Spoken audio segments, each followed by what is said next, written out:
Cerita pilu ini datang dari pelosok desa Salumbaki, Kecamatan Kalumpang, Mamuju, Sulawesi Barat.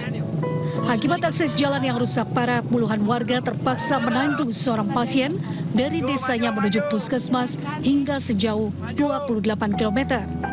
Tak sekedar menandu pasien, warga juga harus menyusuri hutan, gunung, dan menyeberangi beberapa aliran sungai, serta meniti jembatan yang sudah lapuk.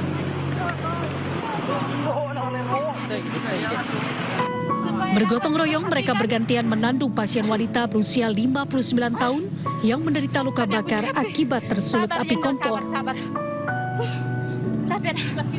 Kepala Desa Salumbaki membenarkan video viral tersebut yang ditandu adalah wanita untuk berobat karena akses jalan yang sudah rusak bertahun-tahun dan tak kunjung diperbaiki pemerintah daerah setempat.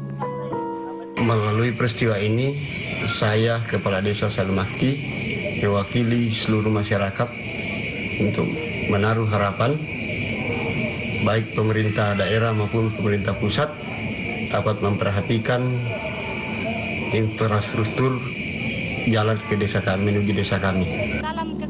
Pihak desa dan warga berharap pemerintah desa segera memperbaiki akses jalan di wilayah mereka dan turut melaksanakan pemerataan pembangunan seperti di daerah lainnya. Dari Mamuju, Sulawesi Barat, Freddy Christian, iNews melaporkan. Ya, kita awali informasi hari ini dari Jawa Barat. Pemirsa, demi mendapatkan kursi paling depan, orang tua dan murid di sebuah SDN di Indramayu, Jawa Barat rela datang jam 4 pagi. Bahkan agar tidak direbut orang lain, orang tua ada yang mengikat hingga menggembok bangku dan meja. Sejumlah orang tua murid di Indramayu, Jawa Barat ini langsung berlarian begitu gerbang SDN 4 Kedokan Agung dibuka penjaga sekolah. Orang tua murid yang hampir semuanya ibu-ibu ini beradu cepat masuk ke kelas untuk mendapatkan bangku paling depan. Orang tua murid mengaku rela tiba di sekolah pada pukul 4 pagi demi anaknya mendapat bangku di barisan depan. Aksi rebutan kursi ini pun dilakukan pada hari Minggu kemarin sebelum dimulainya sekolah pada hari ini. Bahkan agar tidak direbut orang lain, orang tua mengikat bangku dan meja dengan tali plastik. Ada juga yang mengikatnya dengan rantai gembok. Jam 4 apa? Jam 4 subuh. Jam 4 subuh. Sempat berebut tadi, Bu? Ya kemarin hari Minggu. Untuk mencari tempat duduk yang di depan supaya belajar anaknya mungkin anggapannya supaya lebih jelas, lebih informasi yang disampaikan oleh Bapak Ibu guru supaya dapat diterima dengan baik. Rebutan bangku terdepan di sekolah ini ternyata sudah menjadi tradisi setiap datangnya tahun ajaran baru. Orang tua murid menganggap siswa yang duduk di barisan depan dapat menyerap pelajaran dengan baik. Dari Indramayu, Jawa Barat, Toy Center iNews melaporkan. Pemirsa, tahun ajaran baru juga terasa di kota Depok, Jawa Barat. Sebelum memulai kegiatan belajar mengajar, para siswa terlebih dahulu mengikuti kegiatan masa pengenalan lingkungan sekolah yang digelar selama 3 hari. Setelah masa liburan sekolah, para siswa ini kembali ke sekolah dan saat ini saya sedang berada di SMAN 1 Depok, Jawa Barat, di mana saat ini sedang melakukan proses kegiatan masa pengenalan lingkungan sekolah yang sedang berlangsung dan saya akan mengajak Anda pemirsa, dan beginilah suasana di aula SMAN 1 Depok, Jawa Barat ini. Sedang dilakukannya masa pengenalan lingkungan sekolah yang pemateri sendiri ini langsung dari Dinas Pendidikan Provinsi Jawa Barat. Dan untuk MPLS sendiri ini akan dilakukan mulai dari hari ini Senin hingga hari Rabu yang akan datang. Dan untuk proses masa pengenalan lingkungan sekolah sendiri ini pemateri yang langsung disampaikan ini dari pihak sekolah, tidak lagi dari pihak siswa. Saya akan mengajak Anda pemirsa untuk berbincang dengan Kepala Sekolah SMAN 1 Depok, Jawa Barat. Selamat pagi Pak. Gimana nih Pak untuk masa pengenalan lingkungan sekolah di SMAN 1 Depok ini seperti apa Pak? Selamat pagi. Pelaksanaan MPLS untuk di SMA 1 Depok baru dimulai hari ini. Ya, pertama kita mengikuti pembukaan secara resmi tadi di sekolah lokal. Kemudian yang kedua sekarang kita melakukan pembukaan dan juga pengarahan dari Kepala Dinas Pendidikan Provinsi Jawa Barat melalui online dalam jaringan. Terima kasih banyak Pak Usep atas waktunya, dan memang untuk kegiatan MPLS sendiri pemirsa ini dilakukan untuk menghindari adanya bullying yang dilakukan antara senior kepada junior. Dari Depok, Jawa Barat, Irfan Hardiansyah, Rizky Julianto, iNews melaporkan. Sementara itu diduga akibat tidak berjalannya sistem zonasi, sebuah sekolah hanya memiliki 4 siswa baru di SD Negeri 3 Moris Jaya, Tulang Bawang, Lampung. Padahal pihak sekolah sudah memberikan fasilitas seragam serta jaringan internet gratis.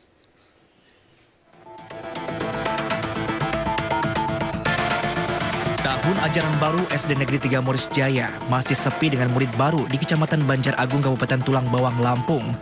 Pihak sekolah pun mencatat hanya ada 4 siswa baru yang sudah mendaftar. Sementara total siswa dari kelas 1 hingga kelas 6 hanya 59 siswa. Minimnya siswa baru salah satunya akibat minimnya jumlah penduduk serta tidak berjalannya sistem zonasi karena banyak warga yang memilih menyekolahkan anaknya di sekolah lain. Padahal sosialisasi sudah dilakukan dan memberikan seragam gratis hingga jaringan internet gratis. Di Sekayu mau pulang lagi ke sini ya, dia diterima. Namanya sekolah kan dibiayai negara, Mas, bayar negara. Nah, apa kita harus ngelarang anak itu sekolah? Kita disalahkan, iya kan? Nah gitu. Jadi untuk pendaftaran siswa baru nggak ada batasan, Pak ya? Nggak ada batasan, ya kecuali yang usianya sudah. Saat ini proses menerima siswa baru tetap dilanjutkan tanpa ada batas waktu untuk mendapatkan siswa baru yang mendaftar. Dari Tulang Bawang, Lampung, Ahmad Lutfi, iNews melaporkan. Sementara itu seorang mama diamankan sejumlah pedagang karena kedapatan berbelanja menggunakan uang palsu di Pasar Raya Kota Salatiga, Jawa Tengah. Wanita parubaya itu bahkan mencoba kabur saat akan diperiksa para pedagang.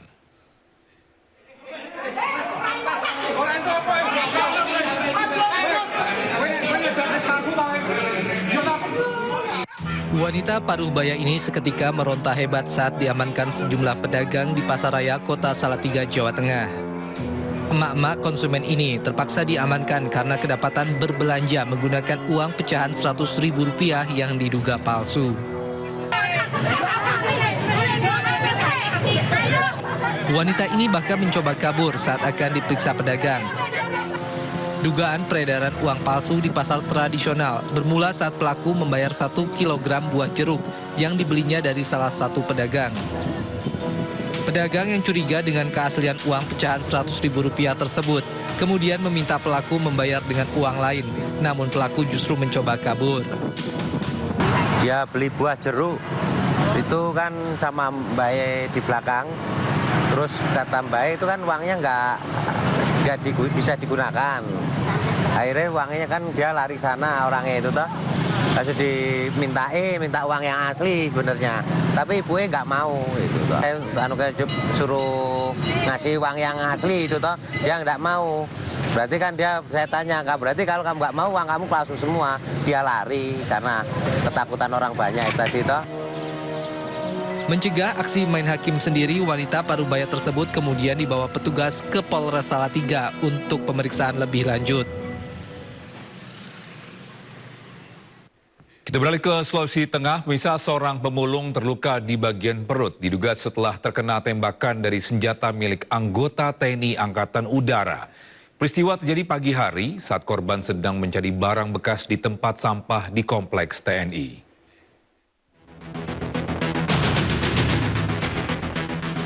Warga dikejutkan dengan kasus tertembaknya seorang pemulung wanita di kompleks TNI AU Angkatan Udara Palu, Sulawesi Tengah. Dibantu petugas kepolisian, korban yang mengalami luka di bagian perut segera dievakuasi ke rumah sakit Samaditan Palu. Saat kejadian, korban sedang mencari barang bekas di tempat sampah di kompleks TNI Angkatan Udara. Jam 5. Jam 5? Waktu itu lagi apa kamu orang? Kita orang cuma balet sampah, bameblek.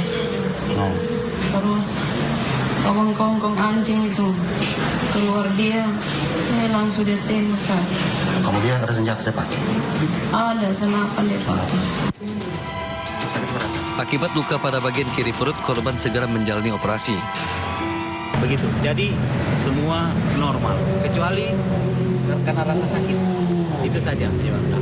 Mulai malam ini jam 12 korban akan puasa karena besok akan dioperasi. Kasusnya masih dalam penyelidikan. Dari Palu, Sulawesi Tengah, Jamie Hendrik Ainus melaporkan. Bisa RPA Partai Perindo mendampingi seorang ibu korban kekerasan dalam rumah tangga yang terjadi di Kabupaten Bogor, Jawa Barat. Sejak dilaporkan Mei 2024 lalu, polisi belum menangkap pelaku yang merupakan suami korban.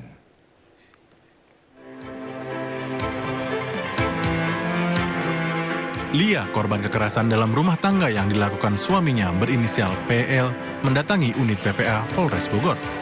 Didampingi RPA Perindo, korban ingin mengetahui proses hukum terhadap kasusnya yang telah dilaporkan sejak Mei 2024 lalu.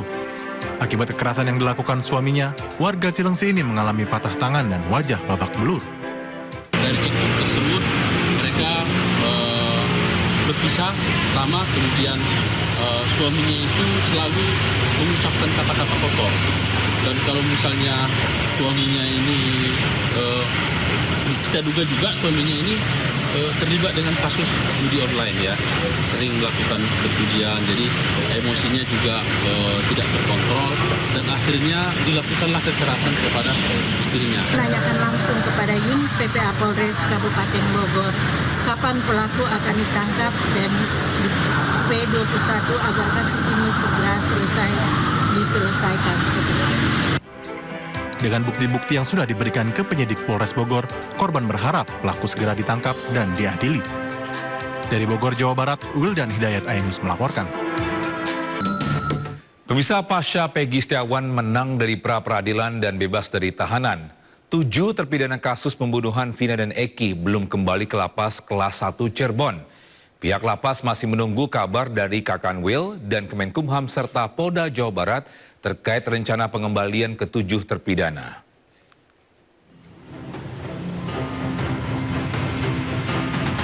Pasca putusan sidang pra-peradilan Peggy Setiawan, 7 terpidana kasus pembunuhan Vina dan Eki belum dikembalikan ke lapas Kesambi Cirebon. Saat ini, ke-7 terpidana masih berada di 3 lapas yang ada di Bandung.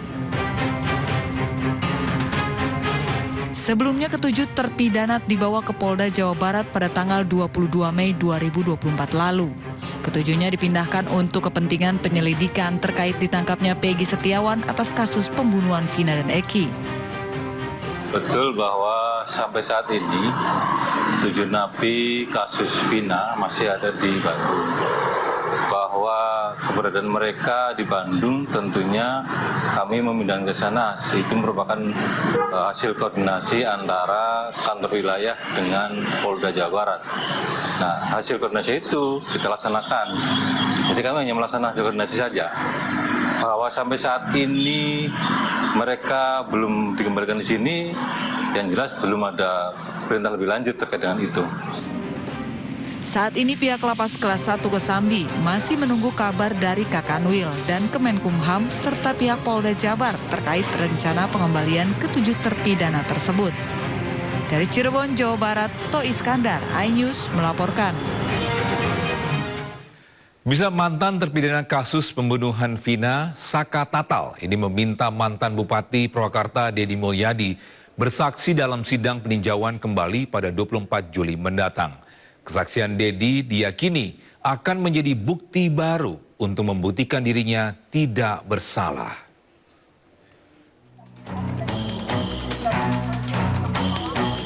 Dengan didampingi kuasa hukum Titin Prialianti, Saka Tatal, mantan terpidana kasus pembunuhan Vina dan Eki yang telah bebas, mendatangi rumah kediaman Deddy Mulyadi di Lembur Pakuan, Desa Sukasari, Kecamatan Dawan, Kabupaten Subang, Sabtu malam.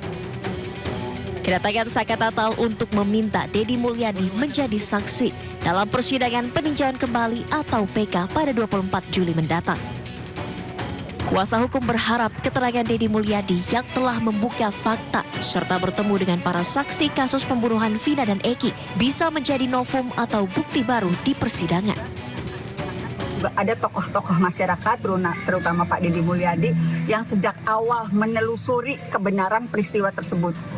Pak Dedi dengan nyaman bisa berkomunikasi dengan saksi-saksi yang dulu dihadirkan di persidangan dan tetap diarahkan pada BAP, tetapi ketika bicara dengan Pak Dedi semuanya terungkap. Saya bersedia dong, bersedia dengan senang hati karena saya alurnya di otak saya udah kegambar dan sudah terbaca dan sudah terasa ya, walaupun saya hanya merekonstruksi peristiwa di 2016 menjadi peristiwa hari ini dalam rekonstruksi digital ya. Dari Cirebon, Jawa Barat, Toy Iskandar, iNews melaporkan.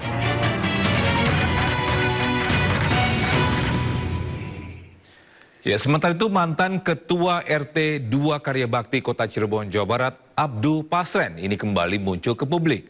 Abdul Pasren muncul bersama anak lakinya yakni Muhammad Nadratul Kafi atau Kafi. Ya, dan Muhammad Kafi tidak menghilang. Ada di sini sehat walafiat, walaupun sehatnya tidak seperti kita karena masih ada rasa sedikit kurang nyaman. Ya, jadi jangan netizen bilang hilang melarikan diri, itu nggak benar. Video kuasa hukum Brigjen Pol Purnawirawan Siswandi bersama Abdul Pasren dan anaknya Muhammad Nadratul Kafi muncul, di mana dalam video ini disebutkan bahwa Abdul Pasren tidak menghilang atau menghindar. Informasi mengenai hilangnya Abdul Pasren tidak benar. Sebelumnya Abdul Pasren diduga menghilang, padahal publik menantikan keterangannya mengenai keberadaan terpidana saat kasus pembunuhan Vina dan Eki 8 tahun silam. Dari Cirebon, Jawa Barat, Miftahudin, iNews melaporkan. Pemirsa, semenjak kasus pembunuhan Vina dan Eki kembali mencuat, keberadaan Ibtu Rudiana dipertanyakan. Publik menunggu penjelasan Ibtu Rudiana mengenai kasus pembunuhan putranya Eki.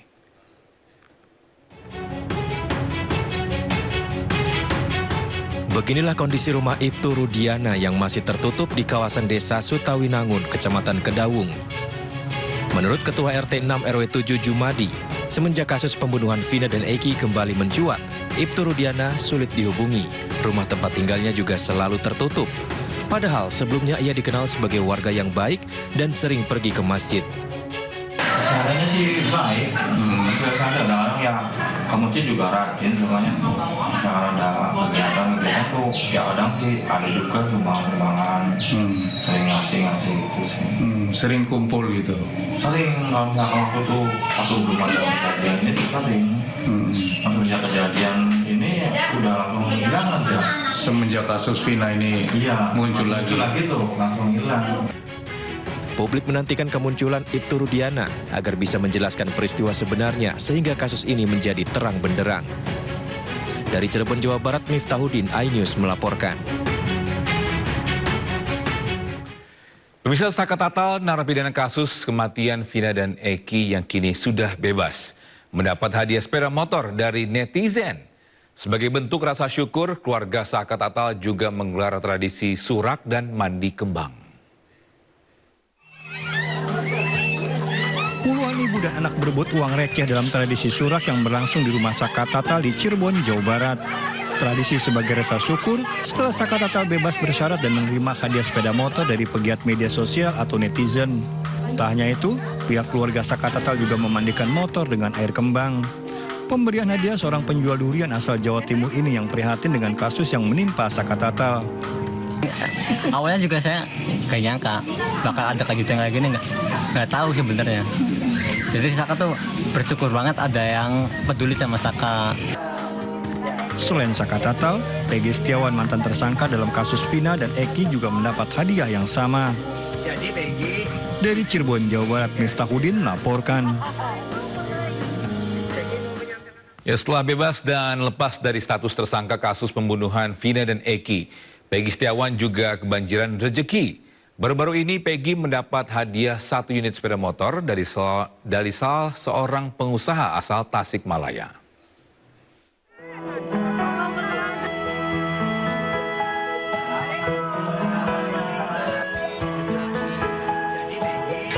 Sosok Peggy Setiawan, mantan tersangka kasus pembunuhan Vina dan Eki, masih menjadi daya tarik di masyarakat.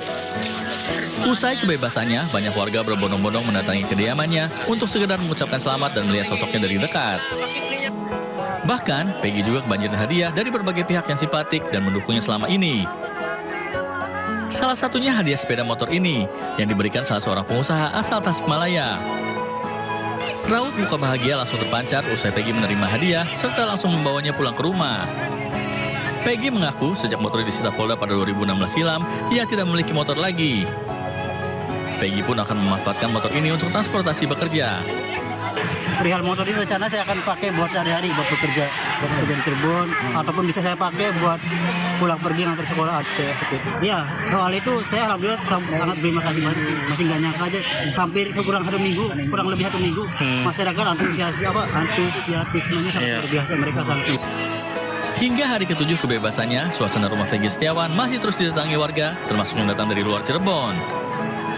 Peggy Setiawan juga sempat mendapat kejutan berupa nasi tumpeng dari kelompok ibu rumah tangga di Indramayu, Jawa Barat.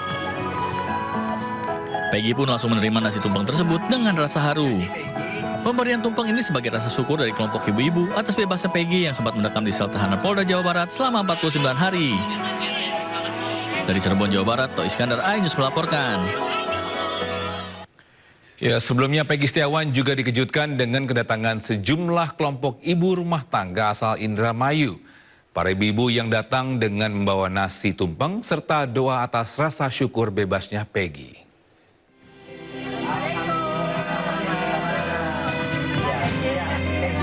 Peggy Setiawan yang berada di rumahnya di Desa Kepompongan, Kabupaten Cirebon, Jawa Barat mendapatkan kejutan pada Minggu siang berupa nasi tumpeng dari kelompok ibu rumah tangga asal Indramayu. Peggy pun langsung menerima nasi tumpeng dengan rasa haru. Pemberian tumpeng ini diberikan kepada Peggy sebagai rasa syukur dari kelompok ibu-ibu atas bebasnya Peggy yang sempat mendekam di sel tahanan Polda Jawa Barat selama 49 hari. Ya, awalnya tadinya punya nazar gitu kalau Peggy keluar dari penjara, nazar kita sekeluarga tuh mau bawa tumpeng ke sini gitu. Ya, kelompok ibu-ibu rumah tangga. Dari mana? Dari Indramayu, Karangampel, Duku Tengah. Nggak nyangka sih, bakal saya meriah ini, bakal saya antusias ini. Saya pribadi dan beserta keluarga sangat bersyukur, mengapresiasi lah. Iya, mereka jauh-jauh dari Karangampel, Indramayu, bisa bela-belaan bawa tumpeng ke sini, alhamdulillah luar biasa.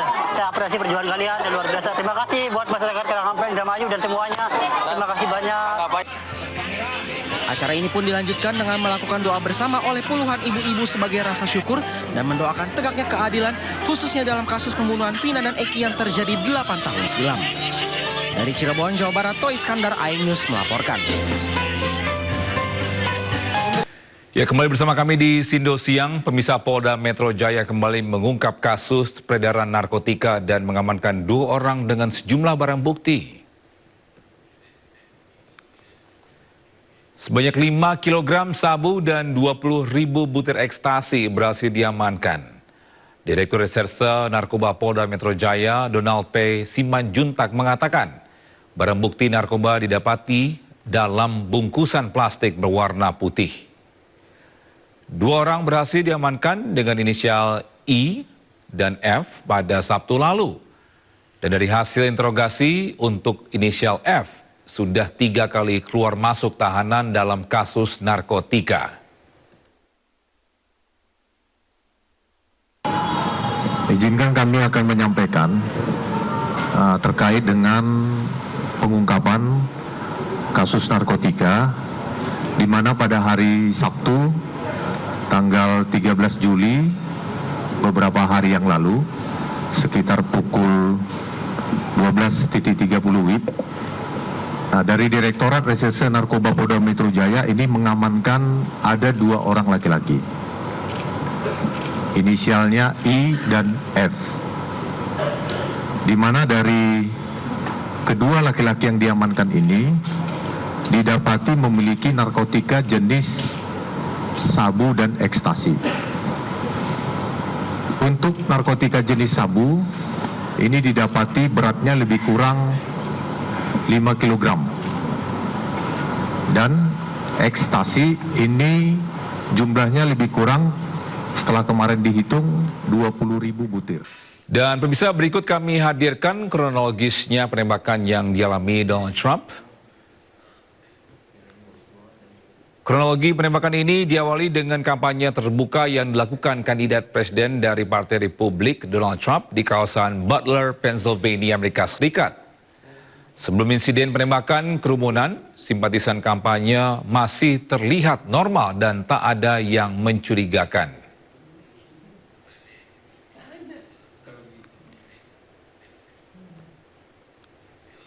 Ya, saat Trump pidato membahas mengenai jumlah penyeberangan wilayah, situasi mencekam tiba-tiba terjadi. Terdengar 1 kali suara tembakan. Donald Trump langsung menunduk dan menutupi telinga kanannya yang terluka. Ya, setelah itu terdengar lagi suara penembakan yang kedua. Trump langsung mendapat pengamanan ketat dari Secret Service. Donald Trump langsung dilarikan ke rumah sakit.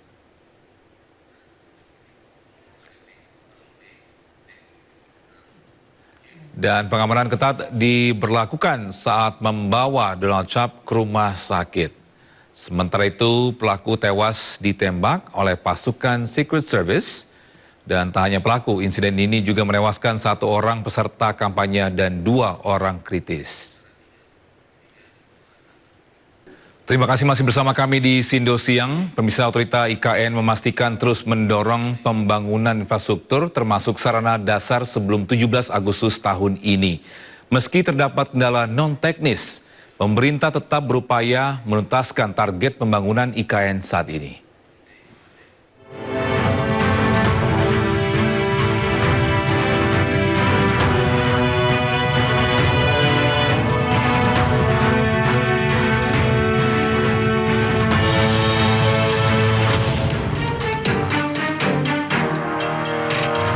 Otorita Ibu Kota Nusantara memastikan pengerjaan sarana dasar di pusat pemerintahan IKN terus dilakukan.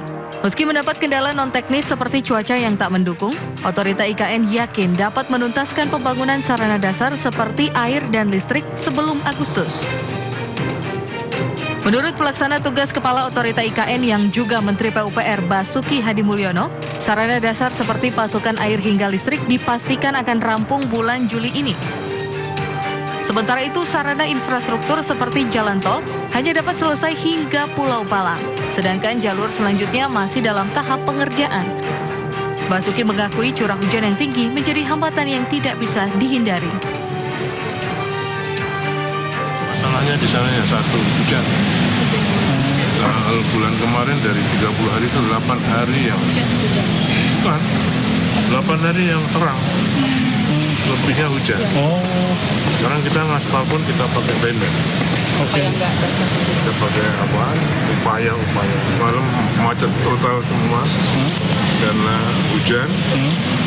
Dan mereka kerja 24 jam. Kita atur untuk basic plan supaya beroperasi malam. Selain prasarana dasar, Basuki juga memastikan bandara di IKN juga akan siap digunakan. Selain itu, sarana gedung 4 Kemenko dapat digunakan untuk tamu atau petugas yang akan menghadiri upacara 17 Agustus nanti.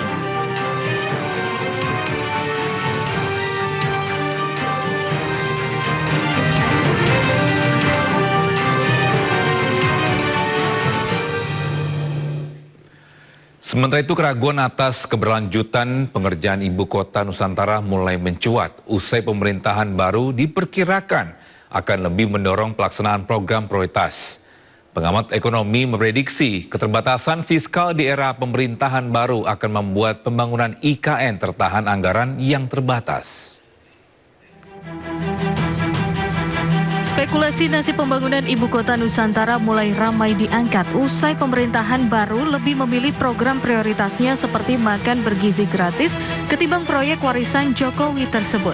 Ekonom Indef Eko Listianto menyebut pembangunan IKN di era pemerintahan baru akan lebih lambat mengingat prioritas anggaran lebih diutamakan untuk program lainnya.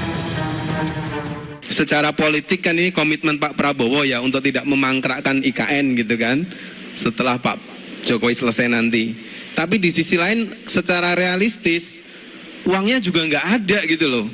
Nggak banyak uang yang bisa diinvestkan untuk ke situ sehingga mungkin dugaan saya IKN ini akan hidup segan mati tak mau gitu ya. Pokoknya ada lah paling nggak 10 sampai 15 triliun tiap tahun dialirkan ke situ, entah untuk bangun apalah gitu ya, mungkin ya kompleks menteri atau gedung-gedung, tapi nggak akan ada akseleratifnya lah saya rasa ya, nggak akan ada tiba-tiba seperti rencana-rencana di awal. Sementara itu, Direktur Program Institute for Development of Economics and Finance atau INDEF, Asia Rahbini menilai pembangunan ibu kota negara Nusantara ke depan akan membebani APBN. Menurut Aisa, jika pemerintahan baru ingin melanjutkan pembangunan ibu kota Nusantara, maka harus didorong dengan sumber pendanaan lain, salah satunya dengan menggandeng pihak investor. Apa? Saya rasa memang kan IKN ini tidak bisa dibiayai oleh pemerintah seluruhnya gitu ya, dan sampai saat ini pun porsi dari anggaran APBN 2024 pun juga 16%, dan cukup besar ya untuk pembiayaan IKN ini. Jadi saya rasa untuk dengan program-program yang banyak ya, itu juga memang harus ada prioritas gitu ya. Pembiayaan inovatif, alternatif memang diperlukan, terutama tidak hanya IKN, pembiayaan belanja seluruhnya ya, karena tadi kan ada 3 ya, kata Mas Imad, ada bagaimana sih memperkuat fiskal kita ya ke depan, bisa dilihat dari pendapatannya, pembelanjanya, dan juga tadi pembiayaan inovatif. Sebelumnya pemerintah telah menganggarkan sekitar 39,8 triliun untuk pembangunan IKN tahun 2024. Sementara sejak tahun 2022, IKN telah menyerap hingga 72 triliun dana APBN untuk pembangunan berbagai infrastruktur dasar di IKN.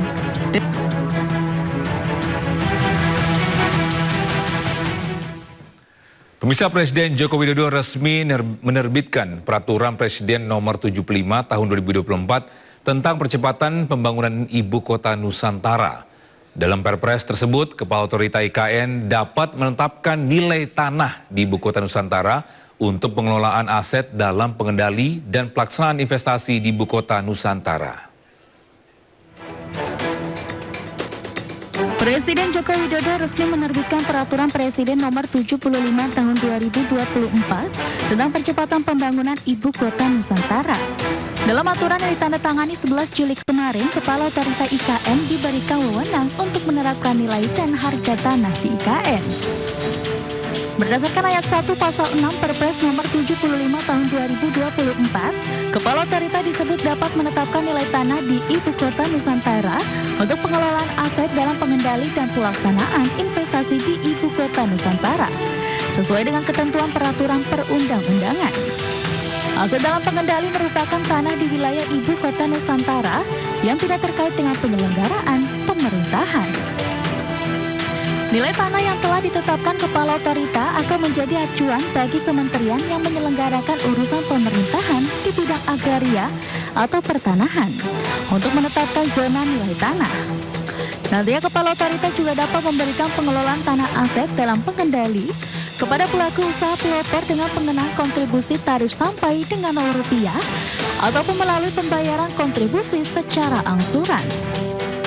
Pelaku usaha pelopor ditetapkan dengan 2 kriteria, yakni pelaku usaha tersebut telah menyatakan minat dan menandatangani letter of intent dengan Otorita Ibu Kota Nusantara, dan kriteria kedua, pelaku usaha harus bersedia memulai pelaksanaan pembangunan di Ibu Kota Nusantara paling lama 5 tahun sejak berlakunya Undang-Undang Nomor 21 Tahun 2023 tentang perubahan atas Undang-Undang Nomor 3 Tahun 2022 tentang Ibu Kota Negara.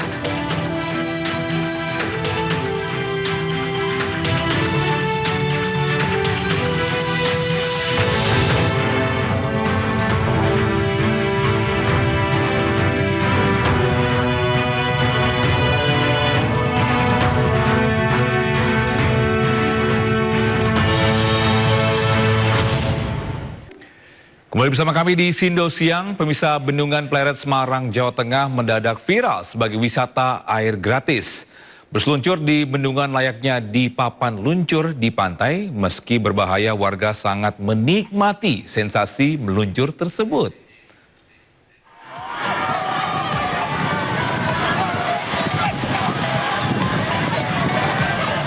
Viral di media sosial, Bendungan Pleret di Semarang, Jawa Tengah kini menjadi hiburan baru warga Semarang. Ratusan warga, terutama anak-anak, berseluncur di pintu bendungan layaknya berseluncur di pantai. Dasar bendungan yang licin karena tumbuh lumut menjadikannya ideal untuk berseluncur meski tanpa alas kaki. Dari anak-anak hingga orang dewasa pun ingin mencoba sensasi berseluncur dari bendungan. Meski kegiatan ini sangat menyenangkan, namun juga beresiko tinggi. Bangunan bendungan yang terbuat dari beton dapat membahayakan jika tergelincir. Sejumlah pengunjung pun banyak yang mengalami luka akibat tergelincir. Ya, mengingatin masa kecil dulu main di seluncuran sini dari kecil. Emang warga sini? Enggak, dulu waktu kecil sering jajak bapak saya ke sini. Terus gimana tadi kesan-kesannya gitu? Kesannya mengingatkan masa kecil sangat seru lah. Banyak orang-orang di sini. Setiap sore, Bendungan Pleret selalu ramai pengunjung. Selain berseluncur, pengunjung dapat menikmati suasana sore di pinggir sungai. Bendungan Pleret sendiri dibangun pada tahun 1800 oleh Belanda. Kini usianya lebih dari 140 tahun atau yang tertua di Indonesia. Bendungan menahan aliran air dari Sungai Kaligarang. Dari Semarang, Jawa Tengah, Wisnu Wardana, Ainis melaporkan.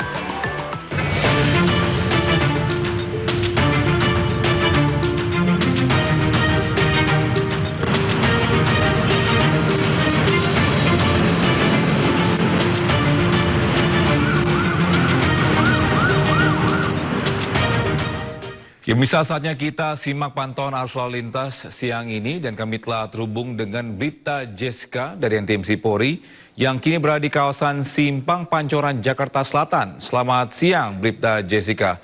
Bagaimana pantauan arus lalu lintas dari tempat Anda melapor? Silakan. Baik, terima kasih Togi dan selamat siang pemirsa. Kembali kami informasikan kondisi arus lalu lintas siang hari ini langsung dari Simpang Pancoran, Jakarta Selatan. Pemirsa, untuk kondisi arus lalu lintas siang hari ini dari arah Cawang yang akan menuju ke arah Semanggi, Kalibata maupun ke arah Saharjo, tampak saat ini sedang terjadi antrian kendaraan pada saat traffic light. Sedangkan untuk kondisi arus lalu lintas dari arah Kalibata yang akan menuju lurus ke arah Saharjo ataupun berbelok ke arah Semanggi dapat melaju dengan kecepatan normal berkisar 40 hingga 60 km per jam saat ini.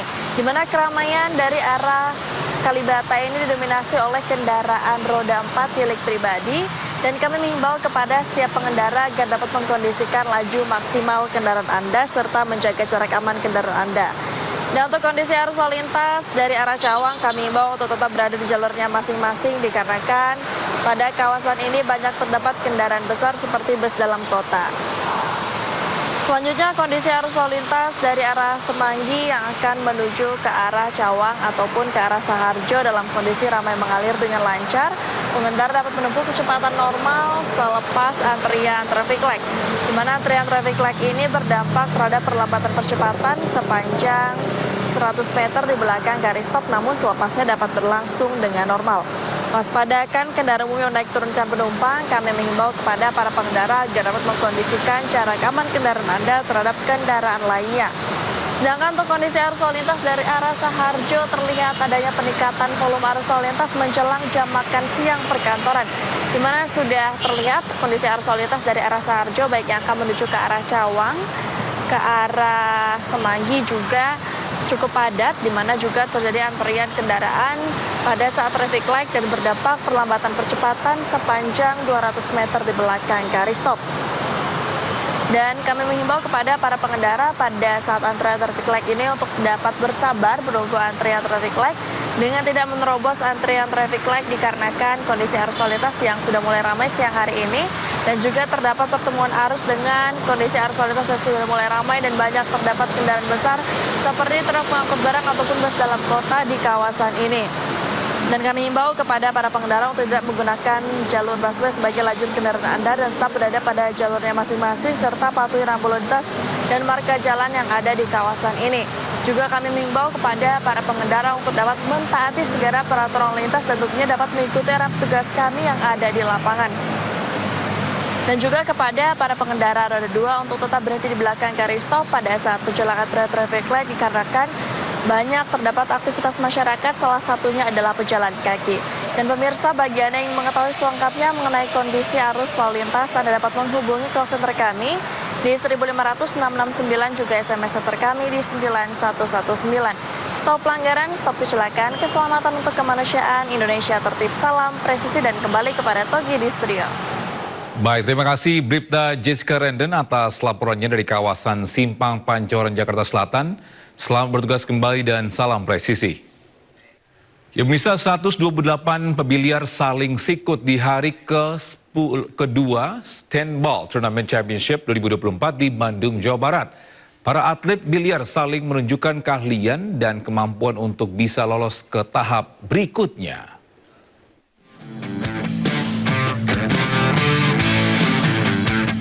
Hari kedua turnamen biliar Bandung Open 10 Ball Tournament Championship berlangsung sengit. Pada babak eliminasi ini, para atlet internasional seperti Ko Brother, Ko Pin Yi, Ko Ping Chung asal Taiwan, serta Aloysius Yap dari Singapura berhasil mengalahkan lawan-lawannya. I played him many times before, so it's not really something new to me, but we both have many good matches before, and I'm lucky to come out this time again. I think my opponent, he is too nervous, so he play not well. But I think in practice he play well. So if he play more tournament, he can play well. Kehadiran atlet internasional menjadi magnet dalam Bandung 10 Ball Open Tournament ini. Ini Bandung Open 10 Ball Championship volume 2. Ini kedua kalinya kita ngadain. Untuk JRX Bandung Open Championship ini skalanya internasional. Jadi kita memperbolehkan untuk pemain internasional untuk berpartisipasi. Turnamen ini juga dapat disaksikan langsung melalui kanal RCTI Plus dan Vision Plus. Dari Bandung, Jawa Barat, Sondi Agung, iNews melaporkan.